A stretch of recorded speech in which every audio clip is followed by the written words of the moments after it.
Olá, pessoas que assistem ao canal Raciocínios Espíritas. Meu amigo Flávio, venho trazer para você aqui mais um questionamento. E esse, cara, é daquele bem espinhoso, viu? Para você tentar nos elucidar aí no bloco Raciocínios Rápidos.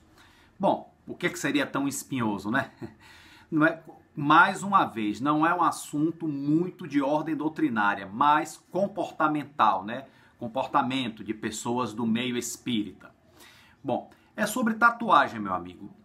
Eu escuto alguns comentários, não é sempre não, mas é de vez em quando, que a tatuagem é uma coisa que não é muito adequada porque causa lesões na pele e, consequentemente, veja bem, causaria, supostamente, lesões no perispírito, o que traria consequências ruins para o futuro. Vamos dizer assim, para uma próxima encarnação, teríamos uma suposta lesão na pele, né? Consequência de, na encarnação passada, termos feito tatuagem, e aí atingir o perispírito. Eu já ouvi exatamente assim. Inclusive, uma vez, numa casa espírita, um dirigente da casa falou que a tatuagem, ela lesa também o perispírito e traz consequência para o futuro, né? Porque uma lesão, perispírito, essa lesão vai trazer uma consequência no futuro, possivelmente na encarnação posterior, né? Eu lembro, inclusive, que teve um livro que eu li, eu não lembro o nome do livro, infelizmente não tenho mais ele em meu poder para conferir, mas o autor é do espírito Antônio Carlos, que ele fala dessa questão da tatuagem, né? E tipo assim, ele diz que no plano espiritual inferior existe um vale dos tatuados, ó, que coisa, seria aqueles tatuados, as pessoas rebeldes tatuadas, e que teria um vale dos tatuados para esses indivíduos. Imagine que nem o vale dos suicidas, né, do livro Memórias de um Suicida, né, psicografado pela Ivone Pereira, né, pelo poeta, espírito é o poeta Camilo Castelo Branco, que assinou como Camilo Botelho na época, né, mas todos nós sabemos que é o Camilo Castelo Branco. Então teria lá o Vale dos Suicidas, aonde pessoas cometeriam suicídio, seriam encaminhadas de alguma forma, não sei, né, para lá. E aí teria nesse livro, Antônio Carlos, né, eu acho que o nome do livro era O Mundo que Encontrei, se eu não me engano, mas não é certeza. Teria lá o Vale dos Tatuados. Isso rendeu até uma pergunta bem jocosa, uma vez num fórum espírita, né, na internet. A pessoa perguntou, e se a pessoa for tatuada, toda tatuada, e suicidar, para onde é que ela vai? Para o Vale dos Suicidas ou para o Vale dos Tatuados? Eu não podia deixar de responder essa pergunta, né, gente? Né? Vai para o Vale dos Indecisos. Porque, gente, não há resposta plausível para uma pergunta como essa. Inclusive, nessa descrição nesse livro de Antônio Carlos, diz que saíam fumaças escuras dos locais onde estariam as tatuagens que foram feitas pelas pessoas na sua última encarnação, né? Bom, tá, isso aí eu usei esse exemplo desse livro, é só para ilustrar. Mesmo porque Antônio Carlos, não vejo ele como um espírito, como uma referência segura, doutrinariamente falando, né? Eu vejo que ele tem até alguns fãs, que nem Patrícia, né, do Violetas na Janela, mas eu não vejo, né, com todo respeito, a leitura foi até boa, mas não vejo ele como uma referência doutrinária para se ter uma resposta segura, né? Então eu vejo mais, assim, opiniões de pessoas dentro do centro, que a tatuagem causaria essa lesão perispiritual que traria consequências posteriores. E aí, amigo, mais uma bola, Flávio, que eu levanto para você chutar, ok? Grande abraço, fiquem com Deus. Querido amigo Ricardo Dib, meu abraço, meu cumprimento mais uma vez. Essa é uma questão deveras importante e também que deve ser tratada com muito cuidado. Porque todas as questões que dizem respeito à vida privada, à vida pessoal, devem ser analisadas com uma certa atenção e uma certa cautela, para não cairmos em dogmatismos que não fazem parte da doutrina espírita. A doutrina espírita, como é uma doutrina religiosa, com fundamento científico e com aspectos filosóficos, não dogmática, não prescreve determinado tipo de comportamento específico para a criatura no que diz respeito à sua vida objetiva, esclarece, ilumina e trabalha o indivíduo de uma outra maneira para que o indivíduo possa crescer, se desenvolver e sim escolher as melhores opções. O Espiritismo esclarece a respeito das coisas, nos dá uma noção das consequências dos nossos atos, mas não estabelece uma espécie de lista de comportamento na vida privada. Você faz isso, não faz aquilo, age dessa forma, não age dessa forma.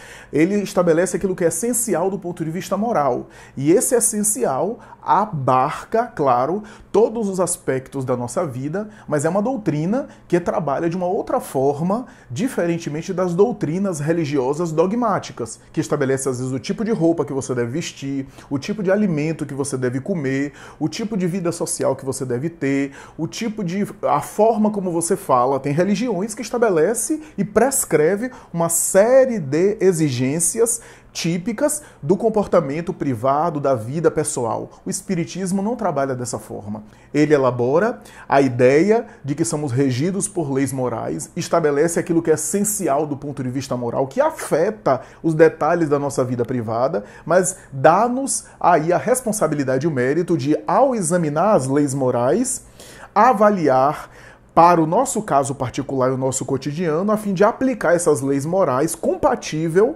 com a nossa vida privada. Até porque há desafios da vida privada que a escolha que o indivíduo deve tomar e a atitude que ele deve ter não possui uma receita geral para todas as criaturas. Como é que eu vou estabelecer, por exemplo, determinado tipo de comportamento ou determinado tipo de dogma para, por exemplo, um conflito conjugal?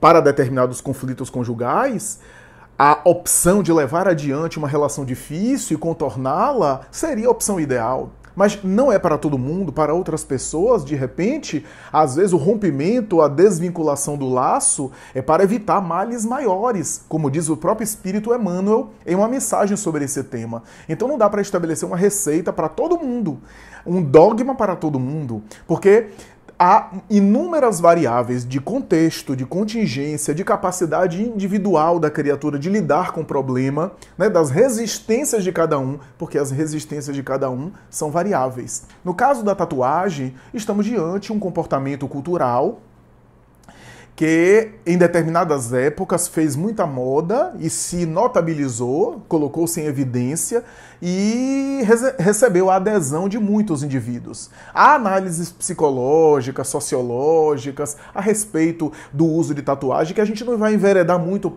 por isso, porque senão o vídeo vai ficar muito grande, vai ficar muito longo. Nós vamos aqui nos ater à ideia espírita. Alguns indivíduos se colocam contrários, do ponto de vista espírita, ao uso de tatuagem, porque o corpo é um santuário que deve ser preservado para o espírito nessa encarnação, então não deve ser utilizado senão a benefício da própria encarnação do sujeito. Qualquer atitude no corpo que possa afetar a permanência da vida do indivíduo aqui na Terra, do ponto de vista do encarnado, pode se configurar uma lesão às leis de Deus. Então, mantê-lo, preservá-lo, poupar as suas energias é o convite que a doutrina espírita faz, porque quanto mais a gente cuida do corpo, mais permanecemos aqui na vida física, não antecipando, portanto, a nossa saída da vida física pelo suicídio, direto ou indireto, o que é muito bom.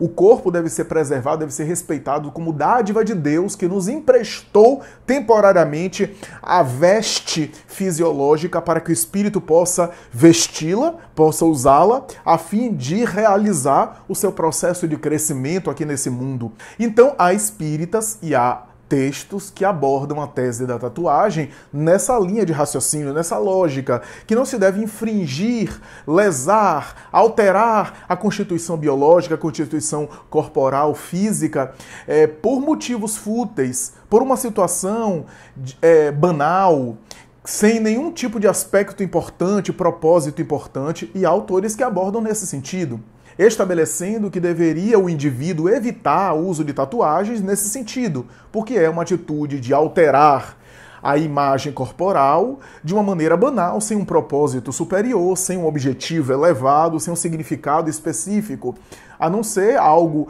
de banal, algo que tem a ver com a imagem, ou a depender das motivações, porque são motivações internas, uma espécie de exibicionismo e assim por diante. Eu não estou dizendo que eu estou concordando com isso, eu estou apenas apresentando o raciocínio de alguns espíritas, e é válido pensar sobre isso, porque em alguns casos isso pode acontecer mesmo. Por outro lado, não podemos negar que há pessoas que fazem o uso de tatuagem em determinada época da vida, às vezes o jovem que adere em determinado período e faz uma tatuagem, e não necessariamente aquilo afeta a sua vida moral, tem uma vida moral equilibrada, tem uma vida moral saudável, para a gente não rotular as pessoas que fazem tatuagem como espíritos necessariamente desajustados. Isso seria uma discriminação e um preconceito, não tem nada a ver. Divaldo Franco aborda em uma das suas colocações, uma das suas célebres colocações, a respeito das heranças primitivas no uso de tatuagem exagerada. Algumas pessoas não entenderam muito bem essa fala do Divaldo e pegou de maneira caricaturada, de maneira exagerada, interpretando e compreendendo mal a fala do Divaldo. Na verdade, o que ele diz, baseado inclusive em orientações do mundo espiritual, é que ele usa exagerado. Há pessoas que, por exemplo, fazem tatuagem no corpo inteiro, a ponto de ficar, por exemplo, com a aparência de um réptil, uma aparência reptiliana. Há imagens na internet nesse sentido, né? Tatua o corpo todo, às vezes de onça, às vezes de uma coloração ou de uma tonalidade e de uma característica que parece, por exemplo, um sapo ou até mesmo uma serpente, né? Colocam piercings na área genital, em áreas às vezes muito sensíveis, muito delicadas, e acobertam o corpo inteiro a ponto de alterar completamente a sua identidade como pessoa e assim por diante. Então o Divaldo aborda a questão dizendo que, segundo os benfeitores espirituais, essas experiências revelam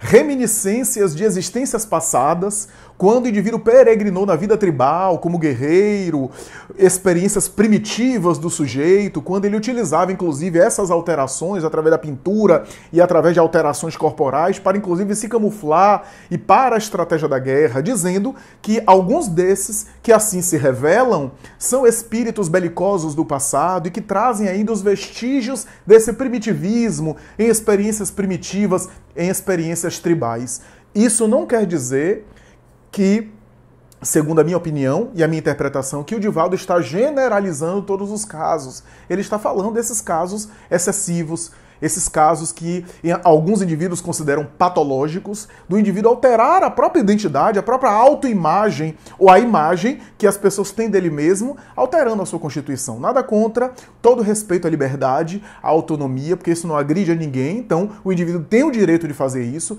mas segundo Divaldo, é uma forma de acionar conteúdos primitivos do inconsciente, ou então é o resultado desses conteúdos primitivos do inconsciente que vieram à tona e que são heranças e reminiscências grosseiras e grotescas de experiências passadas. O que não quer dizer, repitamos, que em todas as ocasiões estamos diante de algo dessa natureza. Às vezes o jovem passa por um período e quer tatuar uma parte do corpo e coloca como um fenômeno social, um fenômeno cultural. Embora nós não estimulemos necessariamente, não podemos aqui chegar ao absurdo e ao exagero de afirmar que se trata de um fenômeno primitivo, de um fenômeno negativo e, pior ainda, estabelecer que pelo fato do indivíduo, por exemplo, fazer uma tatuagem, o indivíduo já está ingresso como candidato absoluto para o umbral por conta disso. Tem gente, inclusive, que aborda a questão defendendo a ideia de que existe um vale específico no mundo espiritual dos tatuados. Ora bem, isso me parece que não tem coerência dentro da doutrina espírita. Então, um jovem que faz uma tatuagem e que tem uma moral ilibada, uma moral equilibrada, ele vai para um vale dos tatuados por conta de uma flor, ou de uma estrela, ou sei lá, do nome de um filho, ou de uma letra de uma música que ele colocou no braço? Não me parece de bom senso isso. É claro que a gente não conhece ainda os efeitos, pelo menos eu não conheço totalmente os efeitos na saúde, e ainda a gente está aí para entender, ao longo dos tempos, de uma tatuagem ser feita no corpo. Existem aí especulações da possibilidade da tinta causar algum dano à saúde, algum efeito, mas não podemos dizer que, do ponto de vista espiritual, isso seja um fator preponderante. O indivíduo às vezes faz uma tatuagem numa fase da vida, né? Ou opta porque acha bonito, etc. Porque vamos parar para raciocinar. A dúvida dos espíritas em relação a isso, basicamente, a grosso modo, é saber se a tatuagem tem uma repercussão no perispírito. No perispírito. E nós sempre falamos que o perispírito é afetado por ações morais. O suicida que dá um tiro na cabeça e que acaba deformando a dimensão dessa área da cabeça no chamado cérebro, aspas, muitas aspas, cérebro perispiritual, a ponto de permanecer no mundo espiritual com aquela área desorganizada, precisando de tratamento, de acompanhamento, etc. E às vezes até reencarnando com ainda resquícios e com a mutilação que ele próprio infringiu. Isso não é regra geral, cada caso é um caso, não quer dizer que sempre é assim. E o suicida, como filho de Deus, também é sempre amparado e sempre a misericórdia divina se estende sobre ele. Estou falando de maneira genérica, só para dar um exemplo. Ele afeta a área perispiritual, não foi por causa da lesão no corpo, mas porque a lesão no corpo tinha uma ação moral embutida, que é a agressão ao patrimônio maior do universo doado pelo Criador, que é a vida. Então, da mesma forma que o indivíduo pode ser afetado no perispírito por uma ação dessa, uma ação violenta no corpo, ele pode ser afetado através, por exemplo, de uma ação moral. O indivíduo calunia o outro e fica com consciência de culpa e lesa, a ponto de gerar mais tarde uma consequência expiatória e a lesão, gerar uma lesão mais tarde em próxima existência, ele volta em idiotia, em uma limitação na área da saúde. O perispírito não é afetado por o que acontece no corpo, mas pelas ações morais do indivíduo através do corpo. Essa é a ideia. Então o indivíduo pode lesionar o perispírito de diversas formas. Porque senão a gente vai achar que, por exemplo, Jesus está lesionado no além porque foi crucificado. Gandhi, que foi assassinado com vários tiros, o Martin Luther King também, está agora lesado com as marcas da bala no mundo espiritual. Eles foram vítimas e desencarnaram bem. Desencarnaram parados e com o perispírito totalmente refeito, totalmente restaurado e recuperado. O que lesa o perispírito são as ações morais. Então vamos aqui parar para pensar. Uma cirurgia plástica, por exemplo, lesaria o perispírito? De maneira nenhuma, caso as motivações sejam justas, sejam honestas. O indivíduo teve um acidente, teve um câncer de mama e retirou a mama, né, uma mulher, e aí faz uma cirurgia para a reconstituição da mama, um implante, né? O indivíduo teve uma lesão e precisa, em prol da sua autoestima, se recuperar, faz uma cirurgia plástica e fica melhor, se sente bem. Nada disso. Não é isso que afeta o perispírito. Agora, se o indivíduo faz uma série de cirurgias por objetivos mesquinhos, por exemplo, para competir com os outros, para exacerbar a sua sensualidade, para a promiscuidade sexual, para a libido exacerbada, como a gente vê às vezes, inclusive em celebridades, retira costelas para ficar com a cintura mais fina, para o deboche, para o sensualismo exacerbado, aí sim lesa o perispírito. Não pela cirurgia plástica em si, mas pela ação moral ou pelas intenções morais embutidas na cirurgia plástica. Então essa é a ideia e é a mesma lógica que segue a tatuagem. É claro que a tatuagem não tem motivos assim relevantes, humanitários, a pessoa botar uma tatuagem, isso vai ser de alguma forma útil ou benéfico a princípio para ninguém, né? Às vezes é algo que tem de um valor emocional quando a pessoa coloca, mas isso não quer dizer, e a gente não pode ser ingênuo de achar que a pessoa está simplesmente destruindo a sua vida espiritual, está caminhando para o umbral ou a perturbação porque de repente optou por uma tatuagem, estava no momento da vida, era muito jovem, ou porque gostou, porque gostava, porque valoriza, porque gosta daquela tatuagem, porque teve um valor emocional. Não podemos chegar a esse exagero, porque a justiça divina e a avaliação divina nos escapa completamente em termos de avaliação dessas atitudes. E há muita coisa que nós consideramos necessariamente inadequada e nem sempre é, e há muita coisa correta que a gente acha e nem sempre é correta. Então, muito cuidado nos julgamentos, muito cuidado nessas avaliações, porque podemos errar feio, já que a justiça divina, por ser divina, está acima da sabedoria humana e do conceito de justiça humana. A gente tem que ter muito cuidado, porque do contrário a gente vai pecar e vai acabar valorizando mais o corpo do que a alma. Mais a aparência física do que a verdadeira espiritualidade que é interior. E aí a gente está caindo nos mesmos erros, tanto do materialismo quanto da religiosidade equivocada e externa. O Espiritismo propõe uma religiosidade interior. A quantidade de informação e de sentimentos espirituais que você coloca dentro. De resto, é secundário. Por isso que Jesus costumava falar a respeito da alimentação, que era algo sagrado para os judeus, e os judeus tinham uma observância em relação à alimentação obcecada e excessiva. Ele costumava dizer que não é aquilo que entra na boca do homem que o corrompe, mas sim o que sai do coração. dizendo que mais importante das atitudes exteriores é a vivência interior que o indivíduo consegue construir no seu mundo íntimo, o quanto ele consegue agigantar-se em termos de espiritualidade. O que não significa dizer que não há, às vezes, motivações psicológicas para adotar ou para optar por uma tatuagem, o que não significa dizer que, às vezes, não há uma questão ali psicológica que enveredou o indivíduo para, através da tatuagem, ressignificar, do ponto de vista emocional, uma experiência dolorosa. Eu conheço casos a esse respeito e digo isso sem problema nenhum, porque eu não tenho tatuagem, mas não posso aqui simplesmente rotular todas as experiências em uma única categoria, porque isso é um equívoco muito grave.